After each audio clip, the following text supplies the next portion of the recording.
What's up, guys? It's Sean here with the Sean Valley Football Channel, and today I have another episode of the Big Game Review that we do on the weekends. Typically, we pick one or two games from each league, kind of go over them, kind of instant reaction from them. Not going to go through the whole league. We're going to just give you a quick snapshot of what the day went and how the teams fared. And there's pretty much only one place we can talk about and one place we can start, and that is Bayern Munich. What an absolute explosive 2 weeks they've had. The German champions have been absolutely fantastic ever since that early little blip. In the last, well, if we want to go back across the last 5 games, Bayern have scored 31 goals in 5 games.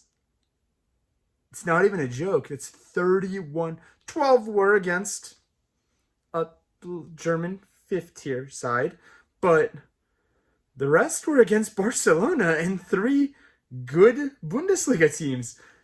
Bayern are doing absolutely things over in this little period, and I was expecting it to take Nagelsmann a few more weeks, a few more months even, to get this team going, but seems like his style absolutely... We always knew it was going to suit Bayern. I did say this at the beginning of the season. It was just going to take a little bit of time, and it seems like it.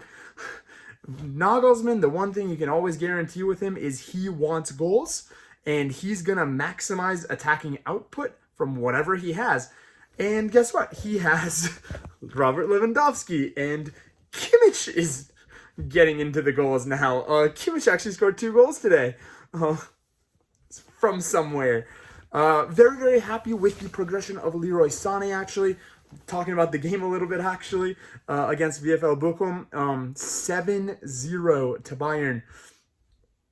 Absolutely ridiculous. They were even able to give Lewandowski a little bit of a break. He came off around the 65th, 66th minute to give Choupo-Moting a run out, who also got a goal.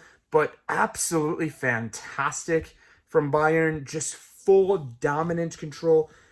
When I say they could have scored more, I'm not exaggerating. The amount of chances that Bayern created were absolutely terrifying. I'll read a little bit of the stats out to you. 24 shots to 5, 15 shots on target. Ridiculous. XG actually had it at 6.8 to 1.2. Now, for those who aren't very familiar, XG is typically a more conservative estimate of goal scoring. Odds are your 6.88 is ridiculous XG. So, putting it in context, Man City against Leipzig, when they scored 6 goals, I believe their XG was 3.3. Just kind of giving you the scope of what the level of quality brought Bayern's chances were, considering that one of the goals was an own goal. Bayern was absolutely fantastic. This is a very, very big marker for them. I feel that team is possibly, without a shadow of a doubt, the best team in Europe at the moment. Chelsea and Liverpool might have an argument for that at the moment, but that's pretty much it. Maybe not even Chelsea at the moment. I haven't been impressed with them over the last 2 weekends. I'd possibly just say Liverpool is the only team that I really see would be able to stand up to this Bayern team, and what a game that could be if we do get that in the UCL this season. But some call it boring for the Bundesliga, for Bayern to just be so dominant, but at some level you also just have to respect the efficiency and the culture of winning that this club has from top to bottom. I'm very, very impressed with Bayern. 20 goals in 5 Bundesliga games is disgusting. They've only conceded 1 in their last 5, showing that defense is also starting to click together. It was only going to be a matter of time. Lucas Hernandez was playing at center back this game. Fantastic from Bayern. Fantastic. Hats off to them. Very, very impressed.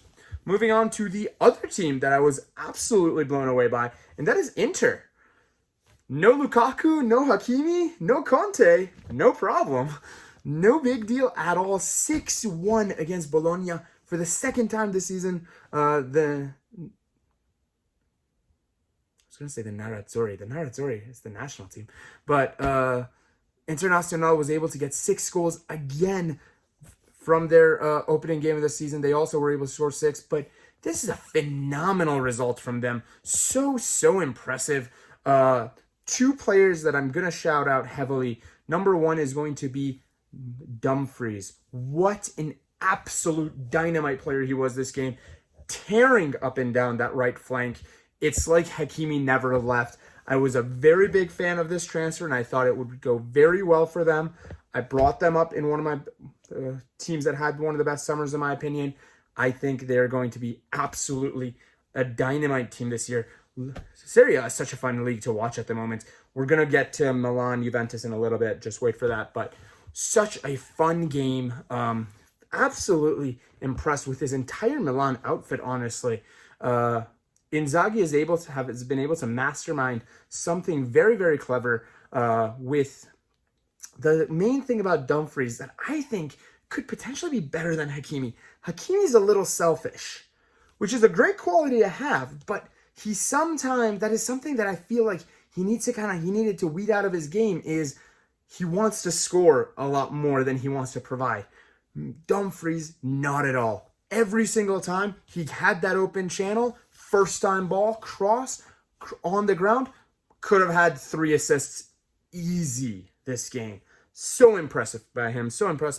And Edin Dzeko, just possibly one of the most informed strikers in the world at the moment, right up there with Lewandowski and a few others, but so impressed. What 2 amazing goals. He came on.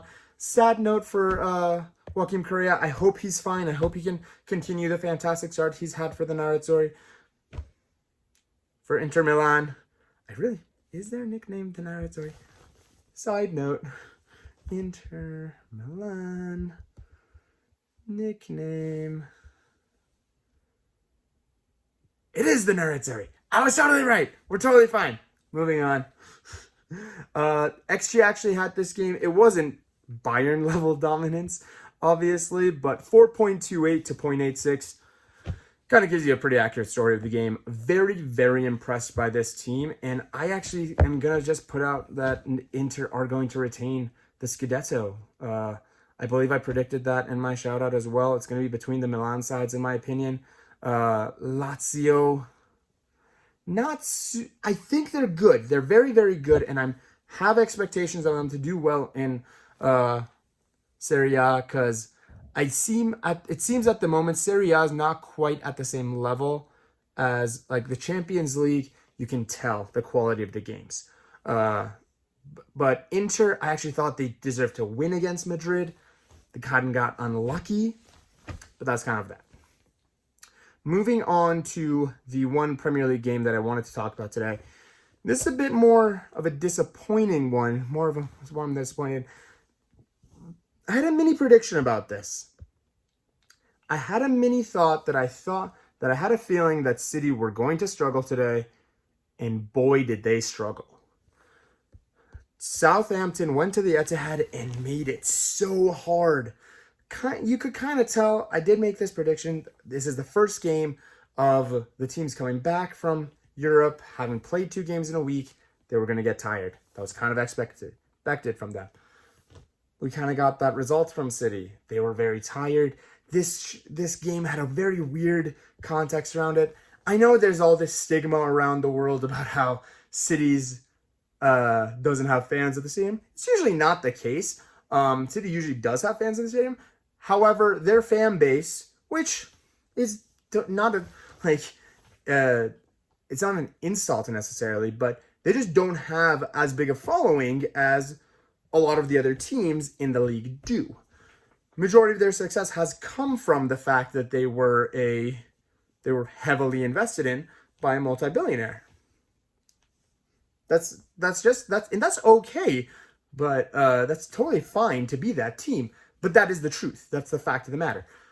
Manchester United, Liverpool, Arsenal, Newcastle, West Ham, even these teams have a huge religious fan bases that are global. Manchester City hasn't really caught up yet because it's more of a newer team, to be honest. Not a newer team as far as their length of time of existing, but being in the public eye. We've all read the joke of Rubinho where he said, I didn't even know there was another club in Manchester.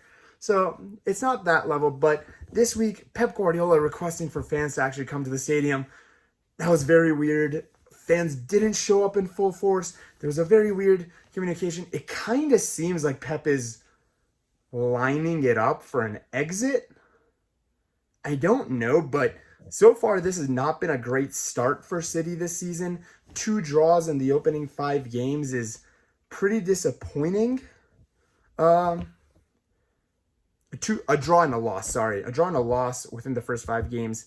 Not really what they want. This is going to be a very, very difficult Premier League season, and that's 5 points dropped already. I don't see Liverpool or Chelsea really slowing down much. I expect both of them to. Liverpool already won today, and Chelsea, I'm predicting, will win tomorrow. They might blip. Fingers crossed. United, I don't know yet if we're really in the title challenge yet, but we might be. And a win tomorrow kind of gives us a 3-point lead over City. That's a kind of good place to be at the moment. That's a not place a City wants to really be in, given the fact that they are the most expensive team assembled ever. So, kind of a disappointing turnout for them today. Southampton, absolute credit to them. XG had the game very, very close. I believe City edged it a little bit just because they had a lot more shots. However, the only shot on target that City had was in the 90th minute. Kind of tells you the story of the game. Not very impressed. Southampton did everything they had to do. They made the game hard, they made the game difficult, and they were rewarded for it. The penalty shout, I'll get to that. It wasn't a penalty in my opinion. I could see it given, but I could also see it not given. So I would have been kind of okay with either way. I think a tie would have been a fairer result for both teams, though. And that's kind of the roundup for all the games. I do want to make a very big highlight. I did mention this game previously, but Milan-Juventus tomorrow. Going to be a fantastic game. Cannot wait for that. If Juve lose... If Juve lose, they might be in the relegation zones tomorrow. It's not a good place for them to be. I don't know if they will lose. The game is in... It is in the Juventus Stadium. We'll find out. The other big game tomorrow is Chelsea against Spurs. We're very, very excited about that. I'll be back with you guys tomorrow. I'm going to be doing my Premier League roundup tomorrow. Give you the analysis of all 10 games and kind of go through there. Can't wait. More than anything else, thank you guys so much for watching this. It means the world to me. And I'll talk to you guys tomorrow.